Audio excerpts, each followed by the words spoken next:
waftigii ballaadhnaa uu hogaaminayay gudoomiyaha xisbiga muxaafidka ee kulmiye mujaahid muuse biixi cabdi oo muddooyinkii u dambeeyay safar shaqo ku marayay qaar ka mid ah gobollada dalka ayaa maanta si heersare ah loogu soo dhoweeyay magaalada Oodweyne ee xarunta gobolka Daadmadheedh waftidan ay duleedka bari ee magaalada Oodweyne kaga hortageen maamulka gobolka iyo dadweyne tiro badan kuwaas oo lulayay calanka Jamhuuriyadda Soomaaliland iyo calanka astaanta waa xisbiga muxaafidka ee kulmiye waxaana gudoomiyaha intaasi kadib loo soo galbiyay madal ballaadhan oo loo asteeyay soo dhoweynta waftida waxaana ugu horeyntii halkaasi hadallo soo dhoweyna ka soo jeediyay gudoomiyaha gobolka Daadmadheedh Mudane Cali Cawil Cabdi iyo gudoomiyaha xisbiga muxaafidka ee kulmiye ee gobolka Daadmadheedh Maxamed Cumar Awdaahir xildhibaan Maxamed Xaaji Yuusuf Waabeeyo iyo xildhibaan Bukhari iyaguna halkaasi bulshada kala hadlay ayaa waxa hadalladoodii ka mid ahaa Oodweyne aad iyo aad u mahadsantihiin runtii laba wax annaga iyo xisbiga kulmiyaba waa riyadayada annaga xildhibaanadii aad doorateen laba wax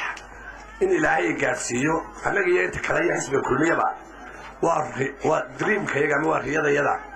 number 1 in aan arko ama aanu aragno kulligeedba Oodweyne oo qasabad ka cabaysa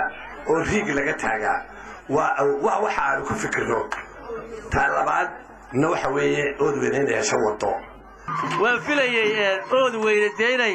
sida la sheegay haday tahay doorashadii deegaanka hore hadii ay tahay baarlamaankii hadii ay tahay madaxweynihii la dooranayay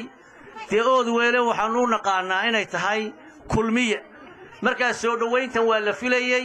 aad iyo aadna way idinku mahadnaqaynaa waana idinku hambalyeynaa uqaal dhalinyaro iyo haween iyaguna halkaasi ka hadlay ayaa dhamaantood bay isaga daba maray sida ay u soo dhaweynayaan waftidan uu hogaaminayay gudoomiyaha xisbiga muxaafidka ee kulmiye isla markaana ka marakacay waxqabadka xukuumadda ee gobolka Daadmadheedh gudoomiyaha xisbiga muxaafidka ee kulmiye mujaahid muuse biixi cabdi iyo gudoomiye ku-xigeenka koobaad ee xisbiga kulmiye mujaahid maxamed kaahin axmed oo gabagabadii halkaasi bulshada kula hadlay ayaa uga mahad celiyay bulshada reer Oodweyne sida meeqaamka sarreeyay ay u soo dhaweeyeen isla markaana ka xog waramay socdaalkoodan iyo waxa uu ku salaysan yahay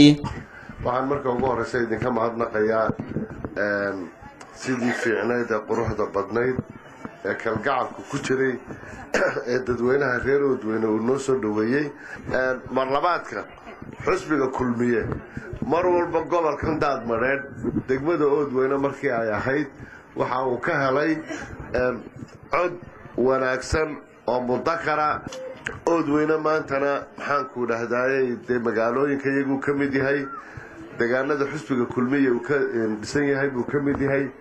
horta waxaan u soconaa inaan dadkii taageerayaashadii iswareysano dib u soo abaabulo xafiisadii furo gudayadii dib u qaabayno waana muuqataa deemka gurigii baan ku shireenaay fagaare iyo fagaare mid walba aan bixin campaign ma bilaabin oo ma soo shidin annagu waxaan isleenahay hadii la yiraahdo la tartamo Oodweyne nin walba uga badsanaysa sababtana waa sheegaya annagu Oodweyne waxaan u hor imanaynaa wax qabadkayga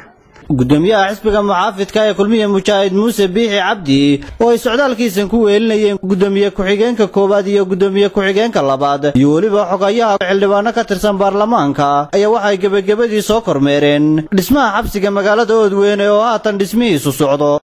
Muuse Salebaan Maxamed telefishinka qaranka Soomaaliland magaalada Oodweyne